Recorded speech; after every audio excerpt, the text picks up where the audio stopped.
In this next segment, we're going to talk about contingent liabilities.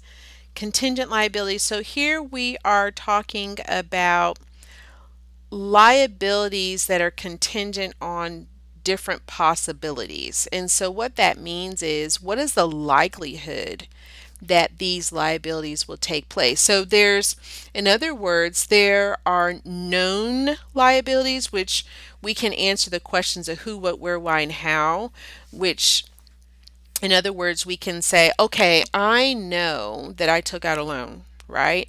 And I know that the loan was $5,000, and I know that the loan was from Bank of America, and I know that the loan is charging 7% interest, and I know that the loan is due in 90 days. All right, so I know all of these things, and so it's a known liability because I know how much I need to pay, plus the interest, when I need to pay it, and I know the penalties. I know everything. So it's known, right? That's a known liability. But then there are some liabilities that are not known, and this is where they're contingent to some sort of possibility that they may or may not happen.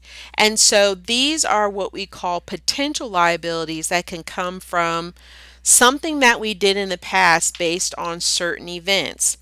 Contingent liabilities depends on two factors: the likelihood of the liability taking place, which the likelihood comes from, is it probable, is it reasonably possible, or is it remote? And the other one is, can we measure it? Is it measurable? Can we estimate the amount, or can we not estimate the amount that we are obligated to pay? All contingent liabilities are classified, and then we determine if the liability can be estimated or not. So let's take a look at the four major categories here. So, well, it's really three: probable, reasonably possible, remote. But underneath probable, can we estimate the amount or can we not estimate the amount? So, if it's probable and we can estimate it, then we have to record it in our accounting system with some sort of journal entry. Typically, what will take place, we will debit an expense account and we will credit a liability account. And this is just due to the matching principle that comes from GAAP. So we'll say, okay, this is the expense that is incurring, and here is the liability account that we're holding this liability in, because remember, the expense account is a temporary account, so we got to put in a permanent account. And so it will hold that liability until we make good on it, or we make a payment on it, or we meet the obligation. That's probably a better way. We meet the obligation of that liability. When that product is repaired, or we've met the obligation, that's probably a better word. When we've met the obligation, then we are going to decrease the liability account, showing that we have met the obligation and we're no longer obligated to perform or make a payment. Okay. Now, let's say the liability is probable, but we cannot deem the amount that we need to pay. This is probably some sort of, we're in a case or we're in court and it's not looking good.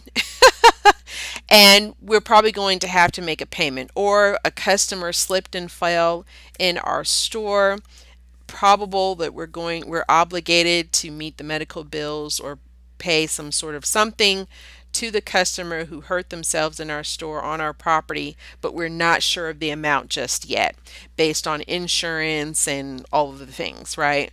So if we know that it's probable but we can't estimate it, we will at least put it in the notes to our financial statements and say, hey guys, heads up, we got a situation. We just don't know the value yet, but we're just making all of our stakeholders, all of our stockholders, all of our internal and external users aware that we've got a liability coming up that we have to meet, but we just don't know the amount. Okay. Then we have reasonably possible.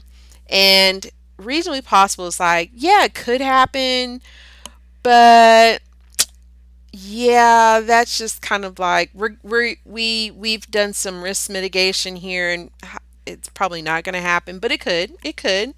Let's not be naive.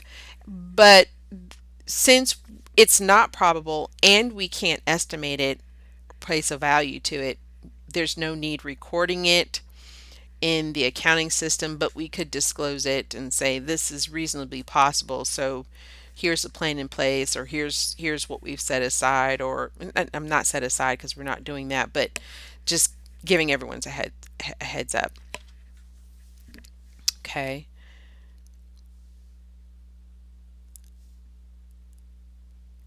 I guess an example of this would be losing a lawsuit or the verdict is under appeal and might be reversed. That would probably be a good example of that.